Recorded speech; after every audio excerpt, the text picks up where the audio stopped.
Rejoice in the Lord always. Again, I say rejoice. As people of faith, we are encouraged to share our joy with God and with each other for the blessings of our lives and for God's presence in the world. This year, though, we've been reminded that sometimes our hallelujahs are cold and broken. It's been a year of challenges, of physical separation and few hugs, of no camp and many cancellations, of economic turmoil and political discord, of violent examples of racism and protests against systemic racism, of natural disasters, including a derecho that devastated large parts of Iowa.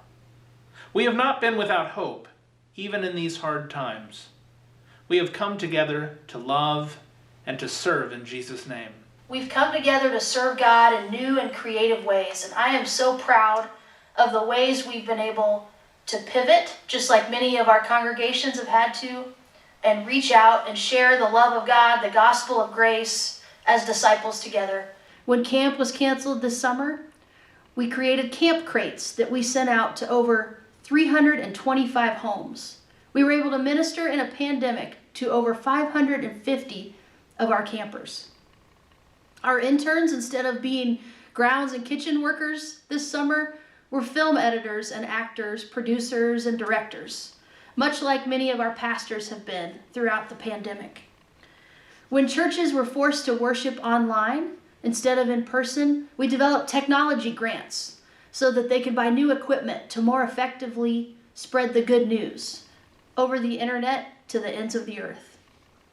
Finally, because the conference center had to choose to close summer camp this summer, we had all this space in our calendar that we were able to welcome ministers and their families to come retreat for a few days or a week on our holy ground.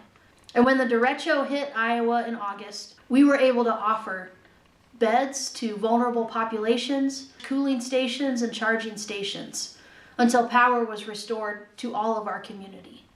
These are just some of the ways we've been creative on behalf of our Creator this year. Our important work as a regional church has continued. We've opened new ministries, including one in Johnston, Iowa. We've supported congregations and clergy through times of transition, including new clergy who've been ordained and commissioned this past year, and several who have joined us under care, discerning a call. Some clergy have retired, others have been called to new positions, others have been called to new positions in our region, including yours truly. Somehow, miraculously, in October, we gathered online for an all-congregation gathering. Hundreds of us throughout the region. You have been a vital part of these things, church. You have helped lead creatively. You have shown up in love, on the phone, online. You have found new ways to meet old needs in your community. You have prayed. You have given money. In short, you have invested in our Christian ministry and witness. Each Christmas, we collect an offering that fully supports our regional ministry in the Upper Midwest. We need your continued support through your monetary gifts, through your participation, through your prayers. You have been and can continue to be a part of that faithful work. We ask you to give as part of the Christmas special offering, and we ask you to commit to being disciples together in the seasons ahead.